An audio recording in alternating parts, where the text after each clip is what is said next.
ಯಾವುದೇ ಕಳ್ಳತನವಿಲ್ಲದೆ ಸಂಪೂರ್ಣ ಕಾನೂನುಬದ್ಧ ದಾಖಲೆಗಳೊಂದಿಗೆ ಸಾಗಿಸಲಾಗುತ್ತಿದ್ದ ಅಡಿಕೆ ತುಂಬಿದ ಲಾರಿಗಳನ್ನು ಮಹಾರಾಷ್ಟ್ರದಲ್ಲಿ ಆಹಾರ ಸುರಕ್ಷತಾ ನಿಯಮಗಳ ಉಲ್ಲಂಘನೆಯ ನೆಪದಲ್ಲಿ ತನಿಖೆಗೆ ಒಳಪಡಿಸಿ ವಶಪಡಿಸಿಕೊಂಡಿರುವುದು ಅಸಮಂಜಸ ಎಂದು ಸಂಸದ ವಿಶ್ವೇಶ್ವರ ಹೆಗಡೆ ಕಾಗೇರಿ ಅಧಿಕಾರಿಗಳ ಕ್ರಮಕ್ಕೆ ಬೇಸರ ವ್ಯಕ್ತಪಡಿಸಿದ್ದಾರೆ.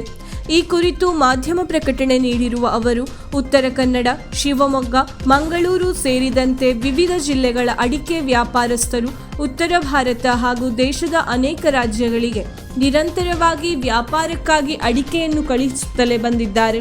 ಇದರಿಂದ ಇದುವರೆಗೂ ಯಾರಿಗೂ ಯಾವುದೇ ರೀತಿಯ ತೊಂದರೆಯಾಗಿಲ್ಲ.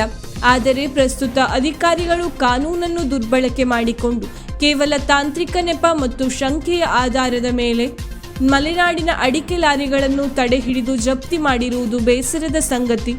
ಇತ್ತೀಚೆಗೆ ಮಹಾರಾಷ್ಟ್ರದಲ್ಲಿ ಇಂಡೋನೇಷ್ಯಾ, ಮ್ಯಾನ್ಮಾರ್ ಸೇರಿದಂತೆ ಇತರ ದೇಶಗಳಿಂದ ಕಾನೂನು ಬಾಹಿರವಾಗಿ ಸರಬರಾಜಾಗುತ್ತಿದ್ದ ಕಳಪೆ ಮಟ್ಟದ ಅಂತಾರಾಷ್ಟ್ರೀಯ ಅಡಿಕೆ ಕಳ್ಳ ಸಾಗಾಣೆ ಜಾಲವನ್ನು ಕಸ್ಟಮ್ಸ್ ಮತ್ತು DRI ಅಧಿಕಾರಿಗಳು ಪತ್ತೆ ಹಚ್ಚಿದ್ದರು.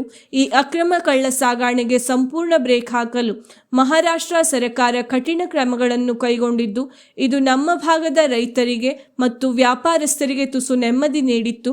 ಆದರೆ ಇದೀಗ ಇದರ ಬೆನ್ನಲ್ಲೇ ಈಗ ಸ್ಥಳೀಯ ಮತ್ತು ಕಾನೂನುಬದ್ಧ ವ್ಯಾಪಾರಿಗಳ ಲಾರಿಗಳನ್ನು ತಡೆ ಹಿಡಿದಿರುವುದು ಸೂಕ್ತವಲ್ಲದ ಕ್ರಮವಾಗಿದೆ. ಇದರಿಂದ ರೈತರಲ್ಲಿ ಆತಂಕ ಇಮ್ಮಡಿಯಾಗಿದೆ.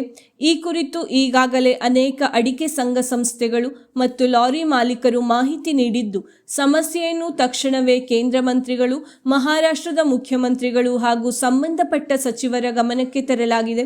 ಕೇಂದ್ರ ಸಚಿವರಾದ ಪ್ರಹ್ಲಾದ್ ಜೋಶಿಯವರು ಮಹಾರಾಷ್ಟ್ರದ ಮುಖ್ಯಮಂತ್ರಿ ಹಾಗೂ ಸಚಿವರು ಈ ವಿಷಯದ ಕಡೆಗೆ ತಕ್ಷಣವೇ ಗಮನ ಹರಿಸಿದ್ದು, ಸಮಸ್ಯೆಯನ್ನು ಅತಿ ಶೀಘ್ರದಲ್ಲಿ ಇತ್ಯರ್ಥಗೊಳಿಸುವುದಾಗಿ ಸಕಾರಾತ್ಮಕ ಭರವಸೆ ನೀಡಿದ್ದಾರೆ. ಈ ಬಿಕ್ಕಟ್ಟು ಶೀಘ್ರದಲ್ಲಿಯೇ ಸುಖಾಂತ್ಯ ಕಾಣಲಿದ್ದು, ವ್ಯಾಪಾರಸ್ಥರು ಮತ್ತು ರೈತರು ಆತಂಕ ಪಡುವ ಅಗತ್ಯವಿಲ್ಲ ಎಂದು ಸಂಸದ ವಿಶ್ವೇಶ್ವರ ಹೆಗಡೆ ಕಾಗೇರಿ ಮಾಧ್ಯಮ ಪ್ರಕಟಣೆಯ ಮೂಲಕ ತಿಳಿಸಿದ್ದಾರೆ.